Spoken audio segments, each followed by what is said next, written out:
예, 증시전략센터 2부를 시작합니다. 1부요, 2부에서도 정은성 팀장님 그리고 박성일 연구원님과 월간 종목 배틀과 여러분들의 종목을 상담해 드리는 시간을 이어갈 텐데요. 자, 먼저 이 시각 시황 흐름을 살펴보고 가겠습니다. 현재 코스피 코스닥 모두 하락 반전을 한 상태입니다. 박미라 아나운서가 소개합니다. 네, 시황센터입니다. 한 주를 시작하는 월요일장입니다. 이번 주 대형 이벤트, 주식회의와 옵션 만기일을 앞두고 있는 상황인데요. 지난주 금요일이었죠. 소폭 조정받으며 마감한 코스피 우리 국내 시장은 오늘 강보합으로 상승 출발했습니다. 하지만 장중 모두 다 하락세를 보이고 있는 상황인데요. 반면 뉴욕 증시는 지난 주말 뉴욕 증시는 고용지표가 호재를 보이면서 강보합에 마감하기도 했는데요. 이 시각 코스피 코스닥 어떤 흐름 보여주고 있는지 확인해 보겠습니다. 먼저 코스피입니다. 현재 코스피는 5포인트 하락한 1933포인트를 기록하고 있습니다. 오늘 코스피 지수는 1946포인트로 상승 출발했습니다. 장 초반 1948포인트 올라가면서 고점을 형성하기도 했는데요. 하지만 10시 20분 구간 이후로 상승폭을 모두 줄이면서 하락세로 전환된 상태입니다. 현재 5일선이 1935포인트마저 하향 돌파하면서 1930포인트마저 위협받고 있는 모습 보여지고 있습니다. 수급 동향도 체크해보겠습니다. 현재 코스피 시장에서 외국인과 개인이 쌍끌이 매수로 이어가고 있습니다. 외국인은 5거래 연속 매수 우위를 기록하고 있는 상태인데요. 현재 개인은 장 초반 매도하다가 현재 매수로 보여준 상태입니다. 기관 역시 장 초반 매수하다 매도로 돌아서면서 370억 원 매도 우위 기록하고 있습니다. 이어서 코스닥 흐름도 확인해 보겠습니다. 코스닥 역시 상승 출발한 이후에 상승폭을 줄여가면서 약보합세 움직이고 있습니다. 현재 코스닥은 0.3포인트 하락한 528포인트 기록하고 있습니다. 오늘 531포인트로 출발하면서 전날 낙폭을 만회하는 모습 보여줬습니다. 하지만 역시 10시 구간 이후로 상승폭을 줄여가면서 현재 약보합으로 돌아선 상태인데요. 현재 5일선이 527포인트 위에서 움직이면서 0.06% 약보합권에 움직이는 모습 나타내고 있습니다. 수급 동향도 체크해보겠습니다. 현재 코스닥 시장에서 개인과 외국인이 역시 쌍끌이 매수를 보여주고 있습니다. 개인이 145억 원 매수 우위를 기록하고 있고요. 외국인이 소폭 22억 원 사들이고 있습니다. 반면 기관이 116억 원 매도 우위를 기록하면서 코스닥에 부담스럽게 작용하고 있는 상태입니다. 이어서 원달러 환율 흐름도 체크해보겠습니다. 원달러 환율 6거래일 만에 반등하면서 1110원대 위로 올라온 상황입니다. 현재 환율은 7원 90전 상승한 1115원을 기록하고 있습니다. 오늘 환율은 1108원으로 출발했는데요. 미국의 고용지표 호조와 유로존의 재정 악화 우려가 부각되면서 글로벌 달러가 강세를 나타냈습니다. 이에 원달러 환율 역시 상승폭을 늘리는 모습 보여주고 있는데요. 하지만 내고 물량과 외국인의 순매수가 유입되면서 상승폭이 그리 크진 않을 것으로 전망되고 있습니다. 이어서 특징을 보인 업종과 테마주 흐름들 확인해 보겠습니다. 대형 IT주가 4흘째 상승세를 보여주고 있습니다. 일본 최대 반도체 업체인 LP다의 감산 소식과 IT 패널 가격이 7개월 만에 반등하는 등 이러한 호재가 오늘 겹치고 있기 때문인데요. 삼성전자가 0.5% 강보합에 움직이고 있습니다. 하이닉스가 1% 이상 강세 보여주고 있고요. LG 디스플레이와 삼성 SDI가 2% 나란히 오르고 있습니다. 삼성전자와 LG 디스플레이가 중국 정부로부터 LCD 투자와 관련된 승인을 받으면서 LCD 관련주는 큰 폭으로 오르고 있습니다. 특히 중국이 내년부터는 세계 최대의 TV 시장이 될 것이라는 기대감도 반영되고 있습니다. SDI가 9% 급등하고 있습니다. AP 시스템과 탑 엔지니어링도 1%, 2% 강세 보여주고 있고요. RF텍도 현재 강보합에 움직이고 있습니다. 이어서 태블릿 PC 관련주 확인해 보겠습니다. 아이패드와 갤럭시 탭 판매를 앞두고 있어서 태블릿 PC 관련주 시장 확대 기대감에 오늘장 강세 형성하고 있습니다. SMAC이 6% 급등하고 있고요. KTH와 다산 네트워크스도 2%, 3% 이상 오르고 있습니다. 나머지 종목도 1% 이상 강세 보여주고 있습니다. 이어서 철도주 확인해 보겠습니다. 국토해양부가 철도 관련 사업에 88조 원 투자한다고 밝혀지면서 관련 종목들 호재로 인식하고 있는 상황인데요. 리노스가 14.8% 가격 제한폭까지 오르고 있습니다. GR블루도 13% 투자주 상승세 보여주고 있는 상태고요. 세명전기와 대아티아이도 5% 나란히 오르고 있습니다. 반면 중국 내수시장 확대 기대감으로 그동안 상승했던 중국 관련주 오늘 동반 급락하고 있습니다. 중국 원양자원이 대규모 유상 증자를 진행할 것이란 소식에 하한가를 보여주면서 14% 이상 급락하고 있습니다. 성역 방정투자 역시 14.9% 가격 제한폭까지 떨어지고 있고요. 나머지 종목도 6% 내지 7% 이상 하락하고 있습니다. 이 시각 코스피 코스닥 모두 약보합권에 움직이고 있습니다. 수급 상황은 비교적 우호적이지만 뚜렷한 악재나 호재가 없는 상황이어서 방향성 탐색에 주력하는 모습 보여주고 있는데요. 지수 흐름 잘 확인하시면서 오후장 대응 전략도 꼼꼼하게 세워보시기 바랍니다. 지금까지 시황센터에서 전해드렸습니다. 예, 이제 본격적으로 월간 종목 배틀을 시작해 보겠습니다. 월간 종목 배틀은 두 분의 전문가가 오늘 한 종목씩 말씀을 하시고요. 매수가 결정이 납니다. 한 달 뒤 두 분의 전문가가 출연하시기 전날까지의 종가를 기준으로 수익을 겨루는 배틀 게임이 될 텐데요. 중장기 배틀이니만큼 함께 하시는 분들은 꼭 목표가 손절가 잘 메모를 해 두시기 바랍니다. 자, 지난 10월 11일에 추천해 주셨던 월간 종목 배틀의 결과가 나왔습니다. 과연 어떤 분의 승리로 돌아갔을까요? 월간 종목 배틀 그 결과를 확인해 봅니다. 예, 승리는 박성일 연구원님께 돌아갔는데요. 삼성물산이 한 달간 5% 넘는 수익을 냈고요. 정은성 팀장님의 대한항공 역시 3.4% 수익을 냈지만 박성일 연구원님의 삼성물산의 수익이 더 많이 났습니다. 한 달간 과연 주가 흐름은 어땠는지 차트를 통해서 말씀을 해드리겠습니다. 먼저 정은성 팀장님의 대한항공부터 볼 텐데요. 예상하셨다시피 지난 2분기에서 3분기에도 대한항공은 사상 최대 실적을 올렸습니다. 실적에 대한 기대감 그리고 중국인 관광객 수요 급증, 원달러 환율 하락으로 내국인 여행 수요도 증가하고 있다라는 말씀이셨는데요. 10월 11일 매수일 당시 주가가 단기적으로 눌린 상태였고 이때가 매수 적기일 수 있겠다라는 말씀이셨습니다. 11월 4일 주가가 단숨에 5%나 급등하면서 수익을 3.4% 정도 냈습니다. 자, 박성일 연구원님의 삼성물산의 흐름도 보겠습니다. CEO가 자사주를 20억 원 정도 매입을 하고 있다. 그만큼 자신감을 내비치고 있는 종목이다라는 말씀이셨는데요. 기관 매수가 유입되고 있는 걸 긍정적으로 평가를 하셨고요. 11월 5일 장중의 주가가 72,100원 선까지 올라가기도 했습니다. 지난 금요일 종가를 기준으로는 한 5% 정도의 수익을 거뒀습니다. 자, 정은성 팀장님의 대한항공부터 다시 한번 주가 흐름을 좀 짚어보고 가겠습니다. 말씀하셨던 목표가까지는 아직 나오지 않은 상태거든요. 좀 더 들고 가봐도 괜찮을까요? 네, 일단 이게 월간 종목이기 때문에 단기적으로 접근하는 종목은 아니거든요. 예. 그러니까 충분히 중장기적인 측면에서 접근하는 것이 좀 유효하다는 말씀을 드리고 싶은데 오늘 비록 원달러 환율이 반등이 나타난다 그러더라도 원달러 환율의 어떤 낙폭 과대에 따른 반발 매수 이상의 의미는 없고요. 지속적으로 하락될 가능성도 좀 크다라고 좀 보고 있습니다. 그래서 원달러 환율의 지속적인 하락과 그리고 혹시 주위에 잘 살펴보시면은 대한항공 타고 해외여행 가신다는 고객들이 얼마나 많은지 한번 살펴본다 그런다면은 충분히 수요가 아직 점진적으로 많다라고 좀 보시면 될 것 같습니다. 그래서 그런 의미를 본다 그런다면 충분히 대한항공은 아직까지 추가적인 상승을 할 수 있는 그런 어떤 영역이 좀 더 높다라고 좀 보시면 될 겁니다. 그래서 일단은 이게 우량주인 만큼 꾸준히 투자하시는 전략이 좀 필요하지 않을까라고 좀 보고 있습니다. 예, 대한항공 봤고요. 삼성물산도 함께 좀 보겠습니다. 재밌는 건 대한항공과 삼성물산의 목표 주가가 8만 원으로 동일했었는데요. 삼성물산은 오늘 장 조금 눌립니다. 박성일 연구원님, 네. 이 종목 역시 중장기적으로 조금 더 들고 가도 괜찮을까요? 이게 삼성물산 같은 경우는 계열사 관련된 수주를 좀 생각을 해본다고 하면 지금 수준에서도 충분히 계속해서 성장을 할 수 있을 것 같고요.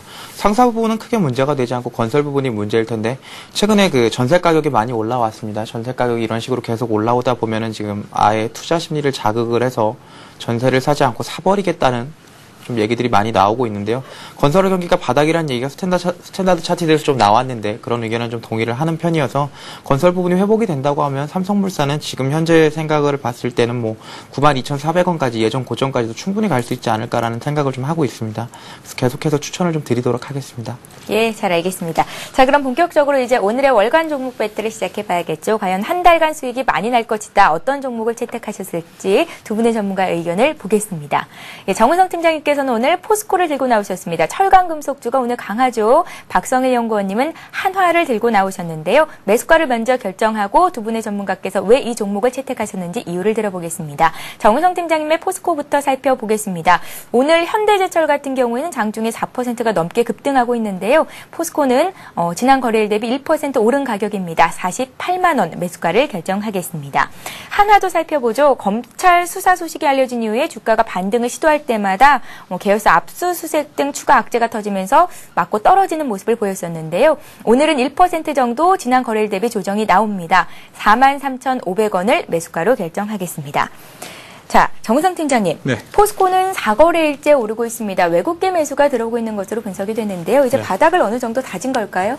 글쎄요, 지금 현 상태로 본다 그런다면 이제 바닥을 다지고 반등을 하고 있지 않냐라고 좀 보고 있는데요. 예. 사실은 포스코의 하락은 철강 가격 하락에 좀 기인했다고 보시면 될 겁니다. 아무래도 주력 매출액이라고 할 수 있는 철강 가격이 하락한다는 것은 그만큼 매출액의 감소를 가져오고 매출액 감소를 가져온다는 그만큼 영업이익도 많이 줄어든다라고 좀 보시면 되는데 근데 정말 철강 가격이 하락할까 하락하지 않을까의 정도에 대해서 한번 살펴봐야 되는데 가격이 하락한다는 것은 수요가 없다라는 것이거든요.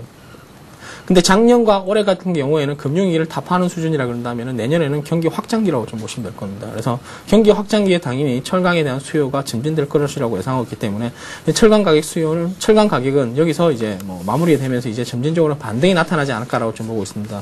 최근에 차트 움직임 잘 살펴본다 그런다면은 10월 초에 고점을 형성한 이후에 주가가 급락을 했었거든요. 이 정도면 뭐 그 급락이라는 수준이 딱 맞다라고 좀 보시면 되는데 예. 지금은 급락이 나타났지만은 이게 단기적으로 급락한 어떤 급격한 하락 추세가 제가 볼 때는 마무리되고 지난 3일 이후에 이제 상승으로 좀 전환된 것이 아닌가라는 이제 조심스러운 어떤 전망이 나타나고 있다라고 좀 보시면 될 겁니다. 그래서 철강 가격 바닥에 대한 기대감이라든가 내년 수요 회복에 대한 기대감, 그리고 차트상으로 본다 그러더라도 급격하게 하락했던 어떤 기술적인 하락 추세가 마무리가 되고 상승 추세로 복귀했다는 점이 이제 하나의 매수 시그널이 나타나지 않을까라고 좀 보고 있습니다. 그래서 일단은 목표 주가는 제가 52만 5천 원을 설정해 드리는데요.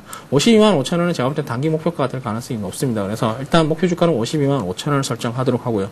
그리고 손절가는 제가 45만 원을 좀 길게 봐서 45만 원을 설정해 드리도록 하겠습니다. 예, 내년 경기 회복과 함께 철강 금속주도 다시 한번 오를 가망성이 있겠다라는 말씀이셨는데요. 정우성 팀장님, 네. 한 말씀만 더 드릴게요. 혹시나 54만 원 선에서 매수를 하셨던 분들은 어떻게 좀 더 기다려봐도 괜찮을까요? 예전에 분명히 제가 이거 종목 상담해드렸던 기억이 있는데, 예. 그러니까 52만 5천 원을 고점으로 형성한 이후에 추가적으로 상승하고 안착을 한다 그런다면 추가적인 상승을 바랄 수 있을지 모르겠지만 52만 5천 원을 다시 이탈하면 그때는 비중을 좀 줄이고, 그리고 48만 원을 이탈하면 그때는 다시 비중을 늘리시는 전략을 말씀해 드렸거든요.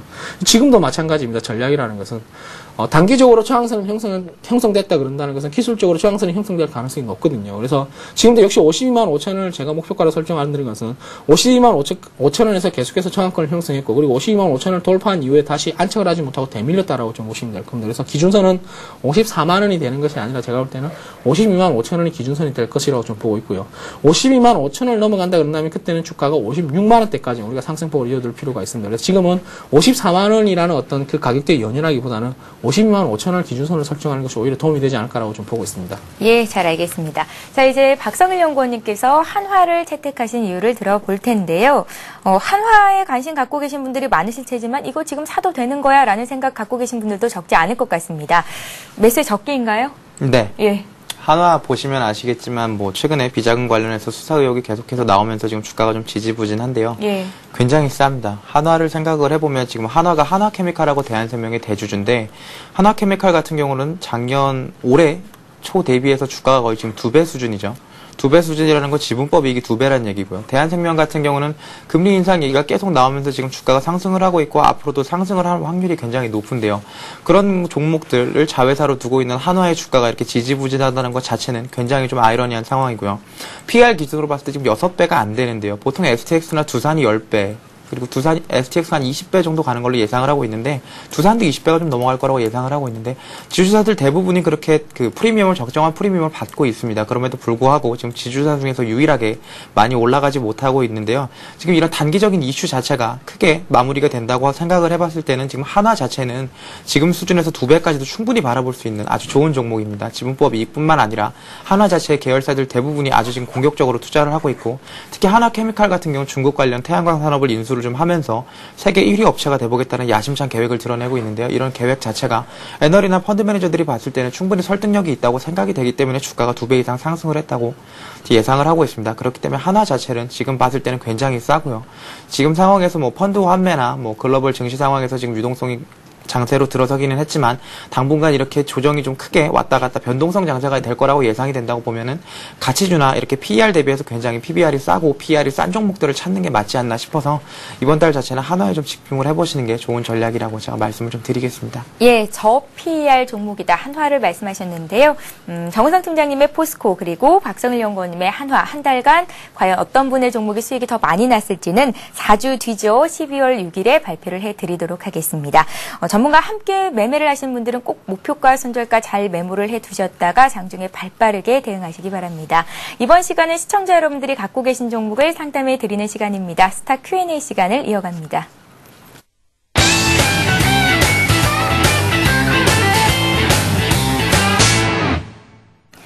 네, 시청자들의 궁금증을 풀어드리는 스타 Q&A 시간입니다. 스타 Q&A 시간에는 013-3366-0110번으로 무료 문자 보내실 수 있는데요. 지금 보내주셔야 오늘 실시간 종목 상담 받으실 수 있습니다. 여러분들의 많은 참여를 부탁드립니다. 자, 먼저 들어온 종목들부터 살펴드리겠습니다.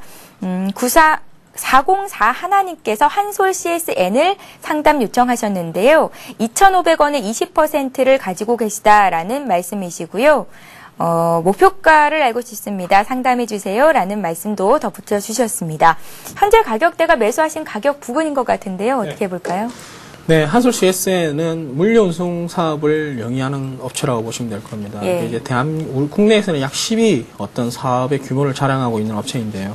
주가 수준을 잘 살펴보면 올해 3월 달에 4월 달부터 비정상적인 급등이 한번 나타났었거든요.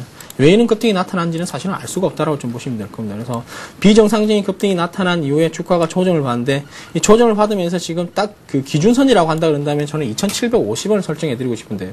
급격하게 상승한 이후에 급격하게 하락을 했고요. 여기서 이제 반등이 나타나지만 이 반등이 그 상승폭이 어떤 절반인 2,750원을 회복하지 못하고 있다라고 좀 보시면 될 겁니다. 그래서 만약에 2,750원을 회복한다 그런다면 추가적인 상승을 기대해 볼 수 있지만 일단 1차적인 목표가는 2,750원으로 좀 설정해 드리도록 하고요.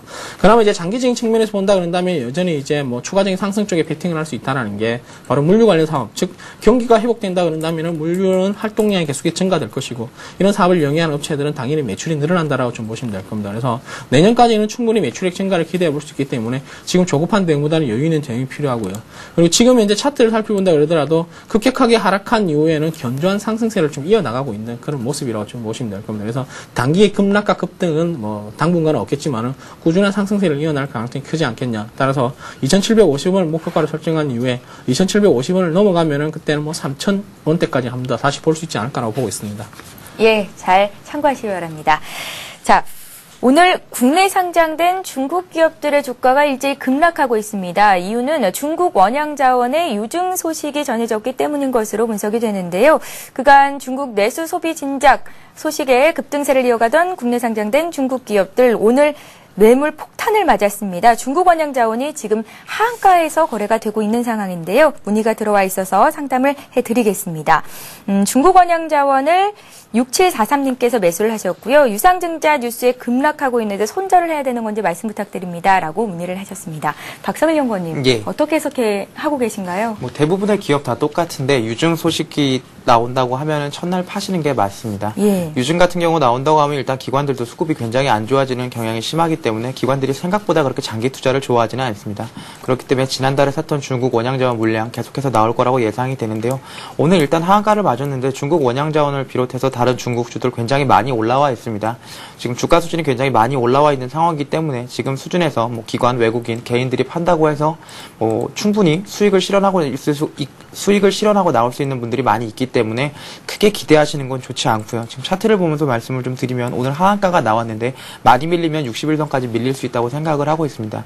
중국 관련 기업들은 불확실성이 굉장히 큽니다. 회계 기준도 불분명하고 우리가 확실히 알 수 있는 그런 것도 없고 미리 유상증자 물량을 좀 알았다고 하면 기관들도 미리미리 팔았을 텐데 미리미리 판 흔적이 크게 보이고 있지는 않습니다. 그런 측면에서 봤을 때 불확실성 굉장히 크고 이로써 조금 더 신뢰를 뭐 이렇게 좀 잃어버릴 수 있는 계기가 될 수 있기 때문에 중국 관련 그룹주들은 대부분 다 파시는 게 맞다고 생각을 하고 있습니다.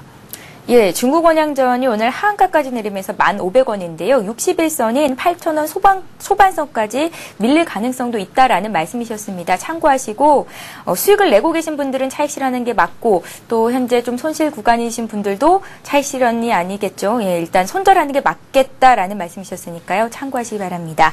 자, 다음 종목을 이어가겠습니다. 중국 원양자원에 이어서 이번에 볼 종목은요. 크로바 하이텍인데요. 매수하신 분은 350 하나님이시고요. 부산에서 문의를 하셨습니다. 크로바 하이텍을 6,150원에 20% 가지고 계시다라는 분이 계신데요. 이분께서는 손실폭이 꽤 크십니다. 정은성 팀장님의 의견을 여쭤보겠습니다. 네, 크로바 하이텍의 주가가 작년 이후, 그러니까 연초 이후부터 계속해서 힘없이 눌리고 있는 그런 모습인데요. 연초 이후부터 주가가 힘없이 눌렸다는 것은 반드시 이유가 있습니다. 그 이유가 바로 실적인데요. 실적이 예상보다는 안 좋게 나타나고 있는데 이 크로바 하이텍이 영위하는 사업이 보면은 반도체 설계라든가 반도체 패키징 사업, 즉 반도체 관련 사업을 영위하고 있는데 반도체 관련 사업 같은 경우에는 대부분의 다른 업체들을 보면은 사상 최고 실적을 경신하고 있는 그런 모습인데 그에 비해서 크로바 하이텍이 사상 최고 실적 커녕 실적이 전년 대비 계속해서 감소되는 모습은 그만큼 경쟁력이 좀 떨어진다라고 좀 보시면 될 겁니다. 그래서 경쟁력이 떨어지다 보니까 주가 역시 좀 상승을 하지 못하고 계속해서 좀 눌린 그런 형상들이 나타나고 있는데 안타까운 그런 모습인데요. 다만 이제 지금은 주가가 하락할 만큼 하락했고 지금 이제 바닥을 즉 5,000원대에서 바닥을 다지면서 이제 힘겨운 반등세를 좀 나타내고 있는 그런 모습인데 이 반도체 사업하고 좀 연결할 필요가 있다라고 보시면 되는 게 올해 같은 경우에는 이제 삼성전자와 하이닉스가 거의 뭐 반도체 시장에서 글로벌 시장 점유율을 압도하고 있는 그런 상황이고요.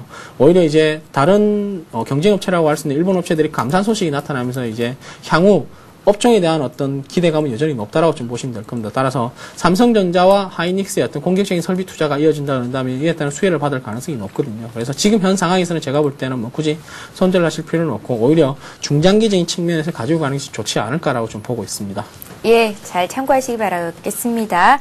자, 다음 종목은요. 8862님께서 두 종목을 상담 요청하셨는데 두 종목 모두 좀 짧게 진단을 해드리겠습니다.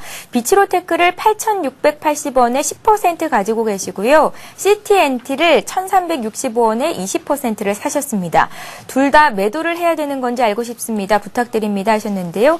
비치로테크 같은 경우에는 나로호 발사가 내년 이후로 연기가 될 가능성이 있겠다라는 소식에 우주항공 관련주가 지난주에 좀 급락한 측면이 있습니다. 함께 부탁을 드리죠. 박성일 연구원님. 예, 테마를 따라다니실 때는 테마를 좀 잘 따라다니셔야 되는데 지금은 전기차나 항공우주 테마가 움직이는 시기가 아닙니다. 예. 크게 전기차나 항공우주 테마 주식들을 봐도 크게 빠지고 있고 다시 반등을 하려면 아무래도 테마들이 좀 부각이 돼야 될 텐데 그런 테마에 대한 소식은 조금 듣기가 어려우실 것 같고요. 아무래도 G20 회의가 좀 끝난 이후에 불확실성이 제거가 되고 주가가 좀 상승을 한다 그러면 테마주 쪽으로도 몰릴 수 있겠지만 그때까지는 어떤 기대를 하시기가 쉽지 않기 때문에 손실을 감내하실 수 있는 수준 그리고 차트상에서는 60일선을 깨지지 않는 수준까지만 일단은 홀딩을 하시는 게 맞는 것 같고 60일선이 깨지게 되면 CT&T도 마찬가지고 비치로테크도 마찬가지인데 일단 매도를 하신 이후에 다시 한번 테마가 붙을 때 대응을 하시는 게 테마주를 공략하실 때는 맞지 않나 싶습니다. 예, 자 이렇게 해서 2부 종목 상담 시간은 여기서 마치겠습니다. 지금까지 VSS 정은성 팀장님, 동부증권 일산지점의 박성일 연구원님과 함께했습니다. 오늘도 말씀 고맙습니다.